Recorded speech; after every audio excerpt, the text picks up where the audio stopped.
Good day, all. Ira Epstein with your metals market update for this Thursday, the 23rd of May, 2019. We're not quite at 4:45 p.m. Central Daylight Time. Now, I'm going to play hooky tomorrow. I'm taking a personal day, like a little kid. Yeah. I don't take many, as you know. I'll be here with the flu. It's unbelievable.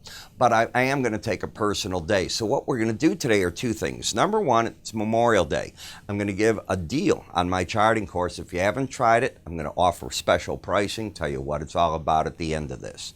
Then the second thing is, instead of covering the daily charts, we're going to cover the weekly chart just like we would do on a Friday. And I realize it's not the end of the week. The news today was people running for the safe haven. It's like all of a sudden everybody's realizing there's a real Chinese trade war going on, and economic data is starting to show the impact of it. It is not pretty. So the gold got a bid today. Bonds and notes got a strong bid. We haven't been down to these type of yields, 2.29 in the 10-year, for a very long time. The Japanese yen got a strong bid. The dollar sold off a little bit. And look what happened in energies. They got hit, and they got hit hard, because the question is, as we're seeing Europe slowing down, China, ourselves slowing down now, do you need as much energy? And that weighed on these markets. It's as though the bell went off in everybody's head. When you and I take a look at this monthly chart, what do we see? You're just caught on the 18-month moving average of closes, in between the upper Bollinger Band and the resistance in green of the 100-month moving average of closes, and just this sideways action. Now, should the market get under 1266, it could be a little negative, because you could have then a period of lower highs, lower lows next week, not this week. This week we have to see just where this is going to finish up. Right now it's neutral as can be. When I come to a weekly area chart of closes, let's assume that the market gets nervous and pops. I'm still going to look for resistance at 1297.70, the 18-week moving average of closes. Should the market get under 12, this low right here, last week's low, which was 1288.30, that could prove a problem for the market. That could turn all this momentum and just shove it right back down.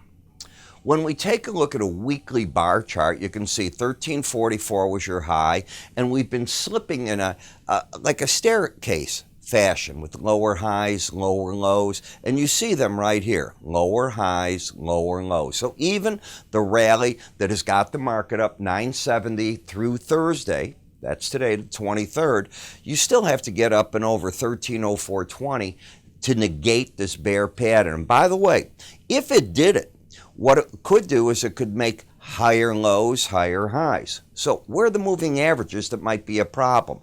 Ta-da! You look at the 100-week. That's what's been stopping the market in part.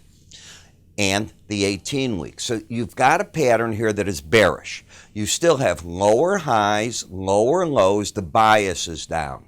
When I put the Bollinger Band on, you got to it back here about a month ago, month and a half ago. You just missed it this week, and now you're popping back into the 100-week average, which means the 18-week average, the red line, is still the resistance point. And as I said, if you can pop over that 1304.20, the market gets a bit more interesting.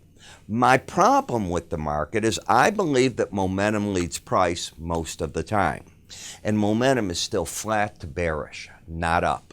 So I see a market that's fighting for stability, but I'm not convinced this market has turned the corner to the upside. When we come to GLD, the popular ETF, the pattern is still lower highs, lower lows on the weekly chart. Momentum is down, bias is down. Just like in the futures, you hit back here about 4 or 5 weeks ago, the lower Bollinger Band, got yourself back to the 18-week average, slipped down, not the Bollinger Band, but the 100-week average. To turn friendly, you've got to get up and through this 122.85 level. As we come to GDX, it's still very much in the bear camp. Lower highs, lower lows. Two levels of resistance. The combination of the 100-week and the 18-week average at 2173 to 79. Momentum still pointing down. If this market decides to fall again, a potential target could be the lower Bollinger Band at 2004. What negates the trend on the weekly chart? taking out 2102. That would give you the potential then, assuming you don't fall down first tomorrow, of higher lows, a higher high that negates the downtrend and puts into play the possibility of the resistance at that 2173. Who's controlling this market going home? The bears. The weekly gold-silver ratio peaked out so far very close to 89. It's still only back to 88.19. It's not doing anything major. And silver still as bearish as can be on this chart. You still got lower highs, lower lows. You'd have to take out 1492 to negate the pattern of lower highs, lower lows. Momentum's down. Bias down. What the market's done a nice job of is rejecting staying under the lower Bollinger Band, but it's basically still riding it. So as a chartist, I'm still very much in the bear camp.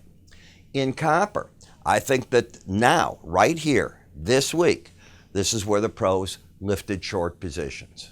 Doesn't mean I'm right on it, but what I teach in the charting course that I'll talk in a moment from now, is the first time you hit a Bollinger Band, be it to the upside, downside, that's where I think, quote unquote, smart money lifts some money off the table. Now, to get to the lower Bollinger Band, the bias is down.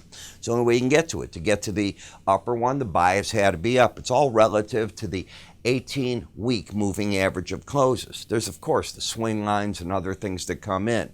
On momentum in slow stochastics on the weekly chart, I never look at it as being overbought or oversold. It's pointing up, sideways, or down, one of the three. In the platinum market, I still see a downtrend. I see a market that failed against the combination of the 100-week average of closes in the upper Bollinger Band, then began a pattern of lower highs, lower lows. Once it got under the 18-week average on a settlement, it has been accelerating to the downside and is down $20, nearly $21 for the week. In the palladium market, a more interesting chart. First off, we have to understand, this is a market that went nuts in price from the beginning of the year on, peaked out near the $1,600 an ounce level, and has been settling back. It's down from its peak about $300 an ounce, round figures. Number two, the pattern is one of whippiness, back and forth here. It has not been able to get to the lower Bollinger Band, even though it rode the upper band over and over for months on end. The market's restructuring, or I think trying to. If it were to get over tomorrow, 1337.70, I could say that the market's no longer in a downtrend. Barring that, it is in one, and the potential still here for that lower Bollinger Band number of 1258.30. In the dollar index, you go up, you're hitting these upper Bollinger Bands, and you're stalling as you're doing it. It's exactly what I teach in my charting course. You've got momentum up, no trends. You've got the lower low, higher high, and you're at a resistance point. So how do you put this all together? Well, let me tell you about my charting course. And my special holiday pricing, by the way, is $99.95. The course is normally $169.95 now. You get charting software. By itself, it's probably worth, I don't know, $80 to $100 a month. You get my updates if you haven't had them. That's $60 a month if you don't have an account with us. I can go on and on. You get my morning videos. That gets thrown in if you haven't ever been a subscriber to them. And you get more and more of the package. Even the mobile phone applications are there. Now, let's talk about what this course does and how it all works. Because I believe that in rote, if you see what I do and you do the same thing, I can teach you my ideas. And can you apply them to stocks? Can you apply them to anything you can chart? I want to make this nice and clear. Yeah, a chart is a chart is a chart. You know what I do in the videos? And there's 54 videos in this. I take the name off a lot of the charts. I don't want you to know the price or anything. I want you to learn the ideas of what a swing line is, how to do it. Some people write me, Ira, what's your formula? Take the course. How do I use moving averages? You're only seeing a few that I use right here. It is not complicated. There are 5 different things that I teach. That's it. They are all meant to complement each other. As you get a swing line, then you filter that with the moving average. You filter it again with momentum in the market. Where's some profit objectives? I have 2 of them. I have resistance and support points from Bollinger Bands and profit objectives, and window envelopes, which are only a possible objective be it a profit. We'll call them objectives, profit objectives, whatever. They're certainly not loss objectives, and loss objectives probably a stop order in most cases. Then what do we do? Well, as I said, 54 different videos. So the charting software we give you includes all the data you need. And yes, the charting software will be, in most cases, live. You can work with it. If it's delayed because you don't want the live quotes, we can work that out as well. And as I said, you try that software. There's two types of the software. There's a Java-based and a web-based. You decide which one you think is easier to work with. I don't do this very often. This is nearly a 50% cut on it. And as I said, the value of the products by themselves without the 54 videos exceeds what I'm charging there. So that gives you an idea of how it works. How do you get access to it? It's simple. Go to our website, www.iraepstein.com. You'll see the word education. Look at Ira's charting course. We have videos there that explain how this all works, where you're at. We don't have to send you anything through the mail. Everything's on the internet for you. If you have questions, call my staff or click up here. This is a limited time offering. Enjoy the holiday. I will not be here tomorrow. I'll be back on Tuesday morning with you. For those of you that are my subscribers or are currently in the course, yeah, I will be putting out the morning video for you.